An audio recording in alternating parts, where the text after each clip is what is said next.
Ja, so foutjie, dis vandag die 5de Desember 2025, lesing 59 van die Groot Johannes Evangelie, boek 3. Ons het nou opgehou gister, nou gaan ons weer aan. Jara se wysheid. Jara het so afgesluit in gister se lesing met 'n baie wyse openbaring oor Yeshua en hoe sy werking is ten opsigte van engele.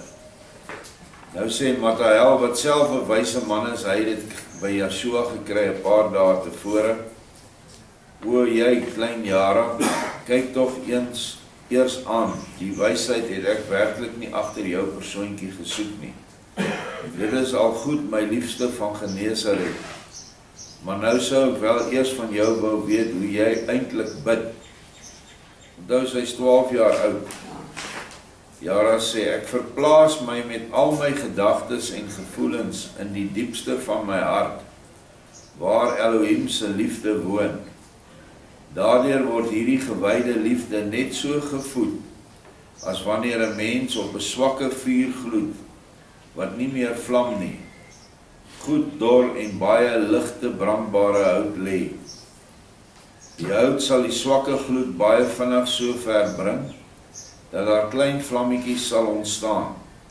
Hierdie vlammetjies sal dan weldra op die hout opspring en dan ontvlam dit heeltemal, tot 'n helder vuur en die hart word helder verlig en heeltemal warm van lewe.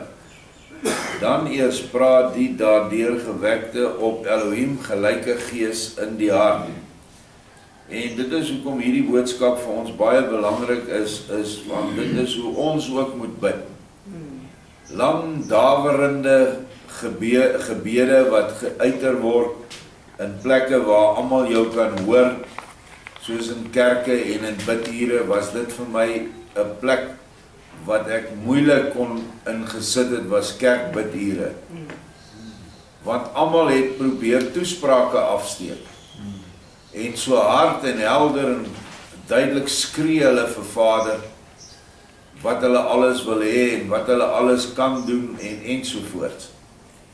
Vader wil hê, jy moet in jou hart ingaan en jy moet die liefde vir hom ontwaak, wakker maak, soos wat dit klomp hout, ligte houtjies wat jy op 'n vuur wat nou nog net gloei gooi. Almal van ons het dit al ervaar by 'n vuur. Dit is 'n pragtige voorbeeld. En nou kom haar gebed. O heilige Vader in die hemele. Kyk net hoe stem hierdie gebed wat ek nou wil lees oor met die gebed wat die Onse Vader genoem word. O heilige Vader in die hemele, u naam word geheilig. Laat u Vaderliefde kom na ons arme sondaars, wat vol dood en nag is. U enige gewyde wil geskied hier op hierdie aarde, soos in al u hemele. As ons teen u ewige orde van heiligheid oortree het, vergeef ons dan die dwaasheid en wees geduldig en begrypend met ons, soos ons ook met diegene geduld en begrip toon, wat ons op die een of ander wyse onreg aangedoen het. Laat nie toe dat ons liggaamlike swakheid dan ook bo ons vermoë deur die wêreld en deur die duiwel versoek word nie, maar verlos ons deur u groot barmhartigheid, liefde en medelee van die duisendvoudige soorte kwaad, waardeur ons liefde tot u, o gewyde groot goeie Vader, vertroebel en verswak sou kan word. Maar as ons honger is en dorstig, sowel geestelik as liggaamlik, gee ons dan goeie liewe Vader, dit wat u vind, wat ons daagliks nodig het. Aan u al my liefde, alle eer en alle lof van ewigheid tot ewigheid. Pragtige gebed, wat eintlik 'n direkte afspieeling is van die Onse Vader. En wat 'n paar dinge in die Onse Vader vir ons bietjie duideliker maak. Want die Onse Vader, as jy hom net so letterlik lees, en lei ons nie in versoeking nie, is verkeerd. Kan nie wees nie, want Vader lei niemand in versoeking nie. En hier sê sy, lei ons en laat nie toe dat ons swakheid, ons vermoë deur die wêreld en die duiwel versoek word nie, maar verlos ons. So, dit is 'n bietjie beter gestel as lei ons nie in versoeking nie. En dan gee ons ons daaglikse brood, het almal altyd net gedink dis kos. Ek bedoel, kos wat jy eet. Nee, gee ons daaglikse brood, is die geestelike brood, wat ons elke dag moet vra, sodat ons siel kan lewe. En as die siel lewe, sal die liggaam ook lewe, want Vader sal altyd gee vir die een wat 'n lewende geloof het. Want hy sê dit, kyk na die mossies, kyk na die blomme. Hy sê, as julle nie meer werd nie, sal ek nie vir julle sorg nie. En dit is die gees van 'n gebed. En as jy die Onse Vader in jou hart lees, gaan aflê. Dis hoe hy dit gedoen wil hê. Nie soos ons dit as 'n resitasie in die skool en in die kerk geleer het nie. Dit maak, dis eintlik vir hom 'n spreeu geluid, sê hy. 'n gekwetter van spreeue wat my so aanbid. Diep in ons hart gaan. Nou sê sy, kyk, dit noem ek bid. Maar die bid wat sekerlik slegs dan waarde vir Elohim sal hê, is as daar eerstens in die diepste van die hart op die hiervoor beskrewe wyse die liefde tot Elohim helder en vurig gaan brand deur die eenwording van alle gedagtes en gevoelens in die goddelike sentrum van die hart. As dit nie vooraf gebeur nie, is elke gebed van nog sulke mooi woorde vir Elohim 'n gruwel en dit word nie aangesien en nie aangehoor nie.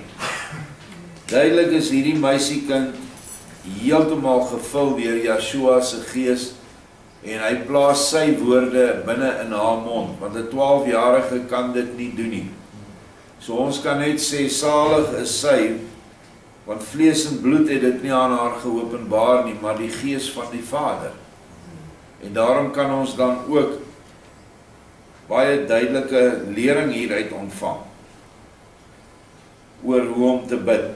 Want dit help nie jy en ek lewe 'n absolute wêreldse lewe in geestelike en fisiese sin, 'n hoere lewe. En nou wil ons kry dit reg om in ons hart te gaan en nou bid ons reg. Maar hoe gaan Vader dan vir ons kan help? Hy kan nie, want jou lewenswyse is verkeerd. Ons moet minstens probeer om alles wat verkeerd is af te lê. Dan help hy jou. En hoe meer dinge jy af lê, hoe skoner is jou tempel en hoe meer krag kan jy opwek binne in jou. 'n Ding wat my nou so byval hier waar ek nou sit is, baie mense se besighede gaan tot niet. En dan sê hy, maar ek het gebid. Ek het nou een ding geleer in my lewe waar ek ook 'n sakeman was. Dan vind ek uit, wie is saam met jou in die besigheid? Nee, so en so. Is hy 'n gelowige man? Nee, hy is eintlik 'n ateïs. En hoe is julle vennootskap? Sê nou maar 50-50. Ek sê nou maar, as jy bid vir jou besigheid, kan Vader jou nie help nie. Want as hy vir jou op die gebed antwoord en julle help, sê nou maar met bestellings of ander beleggings of wat ook al wat jy in die besigheid wil doen, dan moet hy 'n godlonaar, 'n godhater seën. En hy kan nie. Hy kan nie. Die wet, sy eie liefdeswette verbied hom. So nou wat gebeur? Vader staan net terug. En nou kom niks reg in jou besigheid nie. Daar's altyd iets wat negatief opspring en dinge, werke wat jy moes kry, kry jy nie. Werke wat jy gedoen het, kan nie afgehandel word nie. Daar's heeltyd probleme. Dis die probleem. Ons moet uit en uit, moet ons elke dag suiwer omgang hê met mense, sonder om bondgenootskappe met die goddelose te sluit nie. Want ek dink iewers in die skrif staan daar, dat jy nie 'n band met die goddelose moet sluit nie. Moenie in dieselfde juk as 'n ongelowige. As hy moenie in dieselfde juk trek nie. Dit sou nou byvoorbeeld nie van toepassing wees nie as ek by 'n ongelowige my produk gaan verkoop nie. Want hy is nie aan jou gebind nie. Almal wat boer, gooi hulle mielies binne in 'n silo, en wie daarvan eet of vreet, weet ons nie. Dit is mense en diere reg oor Suid-Afrika en soms reg oor Afrika. Maar dit sal jy nie oor geoordeel word nie. Dit is daai bondgenootskappe wat ons sluit. En die ergste bondgenootskap is 'n huwelik. As jy 'n huwelik aangegaan het en jy het 'n stryd in die huwelik en een van die partye is goddeloos, het jy 'n probleem.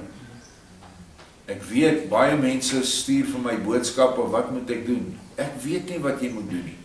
Al wat ek net weet is, jy moet in jou hart luister, of jy Yeshua bo alles kan lief hê.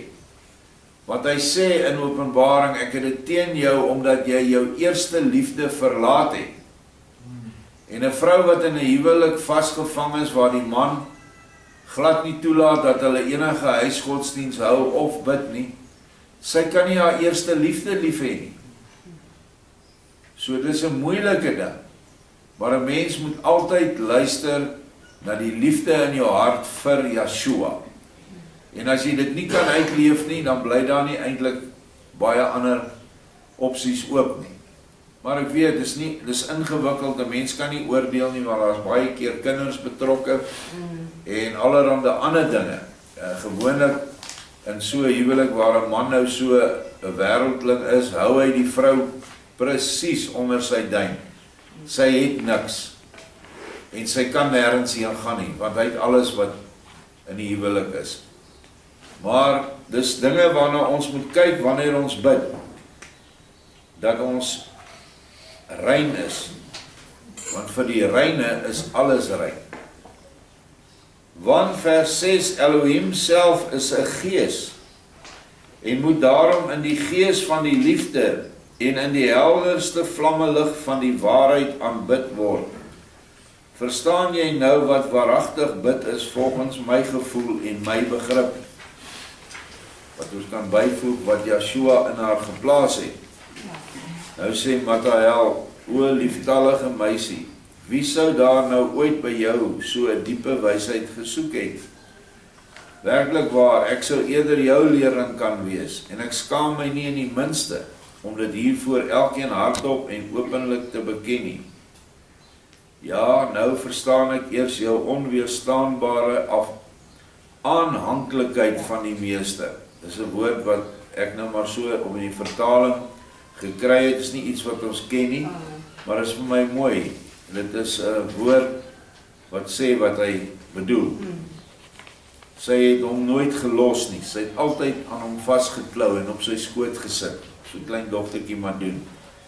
En vice versa, omgekeerd, soos wat die Romeine sê, jy skyn net soos ek ook baie vinnig deur die meester gewek te wees. Nou, sy is baie vinnig deur hom gewek. Inteendeel was sy so gewek, dat sy op 'n stadium het sy planete besoek, in haar vlees. Terwyl al die ander apostels, hy hulle aan die slaap moes maak, sodat hulle in hulle drome getuie kon wees van wat sy gedoen het. So sy was 'n baie besondere gewekte meisie gewees, absoluut rein, reiner as wat al die apostels of leerlinge wat om hom gestaan het, was sy gewees. Nou sê sy, Jara, wie Yahweh Elohim bo alles lief het, word weldra en gemaklik gewek. Wie hom egter met die verstand soek, om hom te gaan lief hê, soos wat hy hom met die verstand bewysbaar gevind het 'n groot en vergeefse werk op hom geneem, waarmee hy nooit op hierdie wêreld by die gewenste doel sal kom nie. Daarom dat u ook so vinnig Elohim se kragtige barmhartigheidslig bereik het, want in die hart van die siel moet die vlamme tog altyd hoog opgelaai wees, of skoon u liggaamlik 'n hele tyd beleer was deur die bose helse geeste. Ons het hiervan gelees in vorige lesings van arme Mattheel wat oorgeneem was deur die hel. En hierdie soek om met die verstand is soos wat ons opgevoed is. Ons is van kleins af opgevoed dat as jy God se guns soek, dan moet jy kerk toe gaan. En jy moet sonndagskool toe gaan. En jy moet met die verstand moet jy die goed onder die knie kry wat hulle vir jou gee om te leer, soos die geloofsbelijdenis, die Onse Vader. En alles doen jy reg, maar dit is als vanuit die verstand en nie vanuit die hart nie. Want eintlik kan jy jou hart nie in liefde opwek tot 'n kerk nie. Dis nie moontlik nie. Hoe kan jy 'n kerk lief hê? Jy kan net kerk se reëls gehoorsaam. As hulle vir jou sê jy moet 9 uur daar wees vir die diens, dan is jy daar. As hulle vir jou sê jy moet geld gee, anders te gaan jy nie in die koninkryk kom nie, dan doen jy dit. Jy dink nie verder nie, is nie in jou hart nie. Hierdie organisasie vereis dit van my, so ek doen dit. En uiteindelik mis ons die hele punt van die saak, ons verloor die verlosser. En daardeur verloor ons die Vader, want die Vader is in die verlosser. En ons dien ons hele lewe lank 'n organisasie met die verstand, en jy kry daai mense nie daar uit nie. Hulle doen ook nie eintlik liefdeswerke nie. Want dit is die kerkraad se probleem. Hulle moet mense gaan besoek ensovoorts. En hulle kontroleer nie of die ouens dit werklik doen nie. Of die geld werklik vir naaste liefde diens gaan nie. Ek weet van baie manne wat uit die kerk is, omdat hy in die kerkraad opgestaan het, maar ek wil sien waar het hierdie geld heen gegaan. Dan sê hulle vir hom dat dit niks met jou te doen nie. Maar dit is veronderstel om alles met jou te doen te hê. Omdat 'n kerk, 'n innerlike kerk van die hart, werk soos 'n organisme. Almal doen iets om uiteindelik die naaste liefde te laat gedei. Dis basies wat ons almal hier op die plaas doen. Die een nou skil die groente, die een sit dit voor, die een maak dit, en die een druk die boeke, en die een versprei dit, en so werk ons almal saam. En dit is wat 'n ware innerlike kerk moet na lyk. En die mense wat dit dan doen, ervaar hierdie wonderlike vuur in hulle harte. Vanoggend nou na 9 kom weer hoeveel arme mense hier ingestap, wat niks het nie. En ek vir een is verskriklik dankbaar oor gister se groente wat ons geoes het. Ons het so wonderlike oes gehad. Ek dink ons wou 3 kratte beet geoes het. Ek dink daar was, hoeveel was daar? 15. Van die wonderlikste vrugte wat ons nog ooit op hierdie plaas gehad het. En nou kan ons dit vanoggend vir arme mense uitdeel. Dit laat my lekker voel. En die dankbaarheid wat hulle het wanneer julle dit uitdeel, sal julle liefdesvuur aansteek. Dit is die houtjies wat nou op daai gloeiende kole kom. En dit is wat ons eintlik moet doen. Alles op aarde moet ten doel hê om die liefde te laat gloei. Nou as die dominee in beheer is of die pastoor, en al wat jy doen is die mandjie kom verby en jy sit jou 100 of 200 rand in die mandjie, waar het die liefde kans gekry om te gloei? Nêrens nie. Maar as jy self aan arme mense kos uitdeel of klere of hulp gee, is dit wonderlik wanneer hulle vir jou sê dankie. Ons het so gebid vir hierdie goed wat nou gekom het. Julle was soos engele van die Vader. En dit laat jou baie goed voel. Want dit is wonderlik om iemand anders se engel te wees. Dieselfde met die boeke, dan kom die mense en sê hulle, ons kan nie ophou lees nie. My hele lewe het verander. Ek was dood tot voor ek die boek van herinnering gekry het in die nuwe Openbaring. Dit laat my baie lekker voel. Dit is liefde wat deur my bruis vir my Vader. dat hy daardie taak aan ons toegeken het om dit te doen vir ons medemens. En dan, wanneer jy liefde het, wanneer die vuur opwel in jou, dan kom daar nog hout, en dan word die vuur baie, baie sterker. En dit is hoekom jy mense in Yeshua se aanhalingsteken kerk, kom ons noem het eerder gemeente, sal altyd besig wees om iemand te help. Hulle sal nooit verby iemand loop wat hulp nodig het nie. Ons gaan aan. Mattheël sê, ja, goddelike kind, vers 9. Daarin kan jy wel groot gelyk hê. Ek het Elohim reeds vanaf my kinderjare bo alles lief gehad. En daarom het my ouers my ook laat inwy vir die diens in die tempel, waar my liggaam eerste omgevorm word tot 'n ware helse masjien. Tempel, daai tyd, kerk vandag. Maar waar my siel ondanks dit nog tog gebly het, wat sy vanaf die oerbegin van haar bestaan was. Maar daaroor wil ek verder geen woord meer spreek nie, want dit roep ek nie graag in my gedagtes terug nie. En sê jy nou eers, liefste Helena, dis nou sy nuwe eggenoot, hoe die wyse meisie jou geval? Is dit nie verbasingwekkend dat die kind so wys is nie? En dit is hier wat hy getuig oor hoe hy deur die destydse kerk of die tempel omvorm is tot, hy sê, 'n helse masjien. Het ek so baie gesien op universiteit. Kom mense en wonderlike jong mense, en hy het in hierdie hart, hy sê van kleins af, wou ek vir Jesus dien. En my ma het gesê, nou gaan jy universiteit toe en jy word 'n predikant. En as jy daai ou weer jare later ontmoet, dan het hy werklik, soos wat hierdie ou getuig, hy het net 'n helse masjien geword. Hy het geen meer openheid vir die woord nie. Hy het net 'n openheid vir sy kerkse dogma.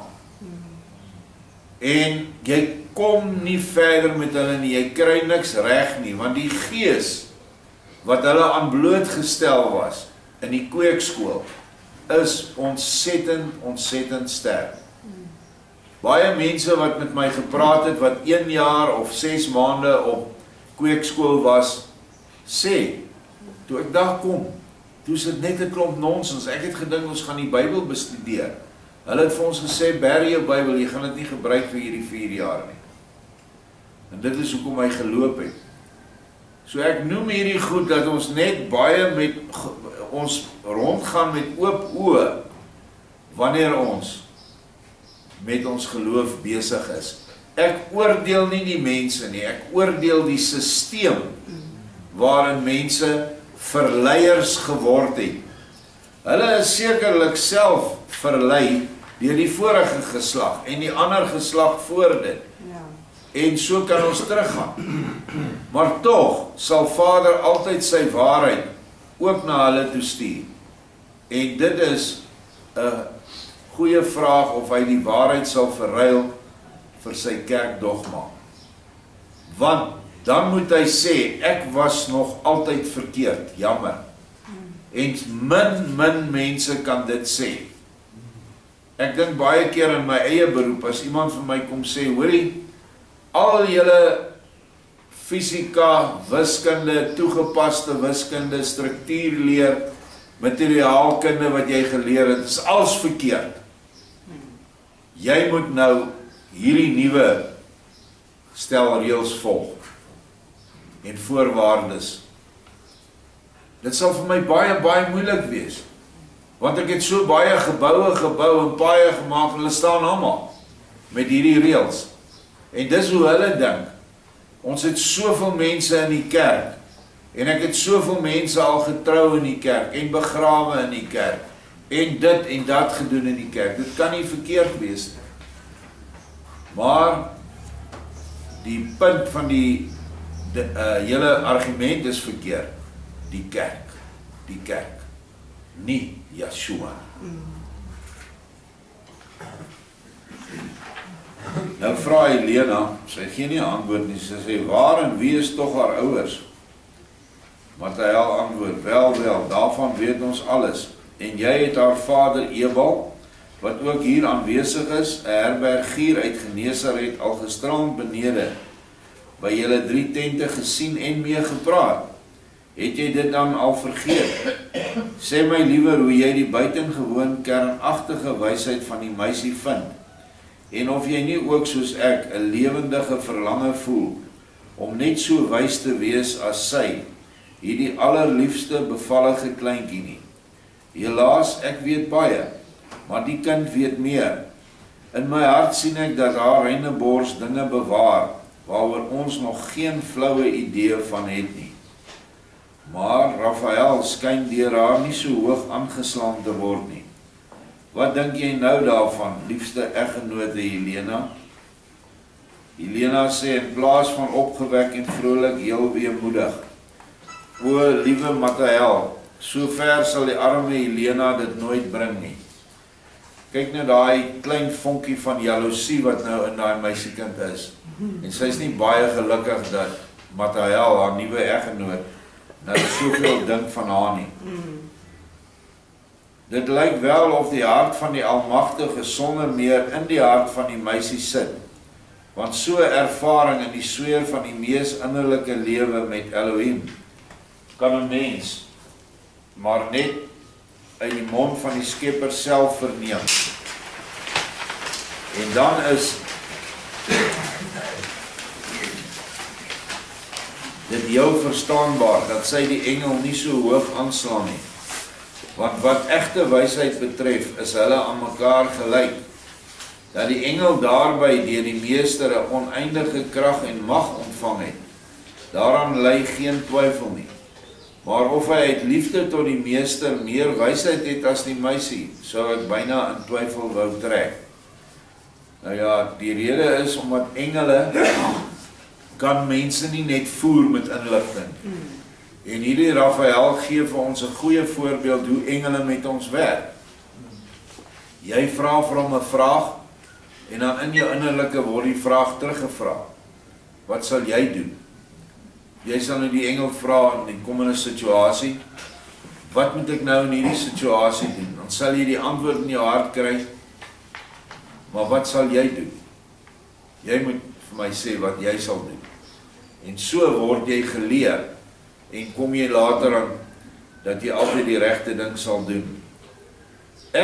Mathael sou wel met haar wou praat, wanneer dis Helena wat praat, sou wel met haar wou praat, as ek nie so 'n besondere groot ontzag vir haar wysheid gehad het nie.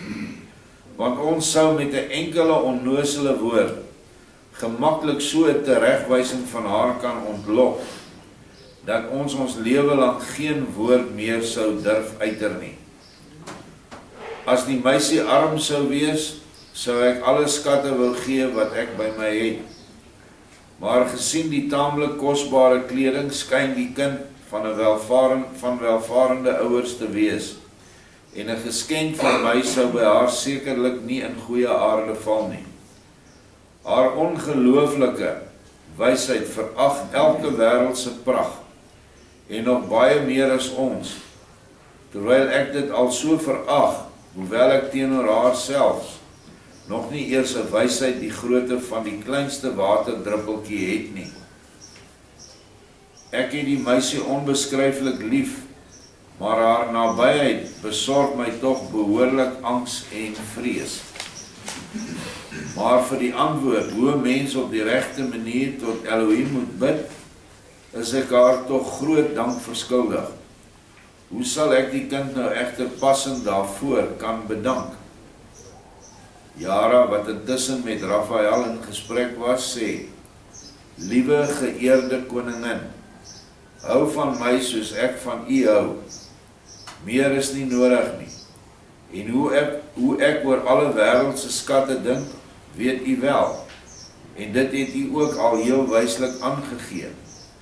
As dit werklik nodig was, dat ons mekaar deur middel van grove stoffelike skatte tegemoet moes kom, dan sou ek u beslis baie groter kan gee as u vir my. Maar wat is al hierdie wêreldse pragt vergeleke met die kleinste vonkie van die ware lewende liefde tot Elohim in ons hart. Vriendin, die juweel moet ons suinig in ons hart bewaar, behoed en versorg, om dit nie van ons te vervreem nie. As die pragt, die reinheid en die lewensintensiteit daarvan altyd in ons toeneem, besit ons meer as wat alle hemele kan bevat. Verstaan u dit? Dis 'n pragtige les, hierdie laaste paragraaf, hoe ons met mekaar moet omgaan. En aardse belonings is nie van pas nie. En alhoewel hierdie vrou wat 'n koningin was, baie skatte gehad het hierdie jare meer as wat sy gehad het in die materiële. Ek weet nie of julle nog kan terugdink nie, toe sy op hierdie ander planete gekom het, het sy met 'n baie wonderlike klip teruggekom wat gegloei het en wat hulle daar beraam het, dit is van onskatbare waarde, jy kan nie die waarde bepaal nie. En op 'n stadium met Yeshua die see van Galilea vir 'n paar, ek dink 'n uur of 2 gelig uit sy bedding uit. En die engel het vir haar afgevat en sy het 'n parelmossel gaan haal wat daaronder gelê het, seker al verlang dood, wat 12 parels in gehad het, wat die grootte van hoendereiers was. En Sirenius, wat self 'n ryk en 'n vername man was, het gesê, hierdie ding is meer werd as al die skatte van Rome. So, hierdie meisie het dit gehad, maar sy via afdaan, sy sê, dit is niks belangrik nie. Net die liefde in ons hart vir Yeshua. Dit is wat ons moet koester, en dit is wat ons moet laat groei. Nie liefde vir enige ander aardse ding wat waardevol is nie, of vir familielede nie, of vir kinders nie. Ons mag niks bo Yeshua lief hê nie. Ons moet alles eerste vir hom en alles vir hom gee. En dan is jou liefde vir die kinders en die liefde vir jou ouers en broers en susters in die regte orde. Dis waaroor dit gaan. En dit is vir my 'n wonderlike les wat die klein 12-jarige dogtertjie, wat nou as 'n kanaal gebruik word deur Yeshua, vir ons gee. En onthou, dat sy eintlik 'n teebeeld aan die eindtyd is van die dogter van Sion. En ons wat hier sit, behoort hierdie goed in ons harte te bewaar, en wanneer ons in gesprek kom met mense, soos wat die Lena nou die verstrooides voorstel, is dit die antwoorde wat ons vir hulle moet gee. En dit is die getuienis wat ons vir hulle moet gee. Te veel hoor ek hoe mense stry oor kalenders, stry oor die wet, stry oor die uitspraak van die name, stry oor alles, oor Israel en nie Israel nie. Daai klomp argumente is nie behoorlik nie. Dit is nie daar om die liefde te bevorder van die een wat na jou luister nie. Al wat jy vir daai persoon moet sê is Yeshua. En sy hom bekendstel aan Yeshua se liefde vir hom.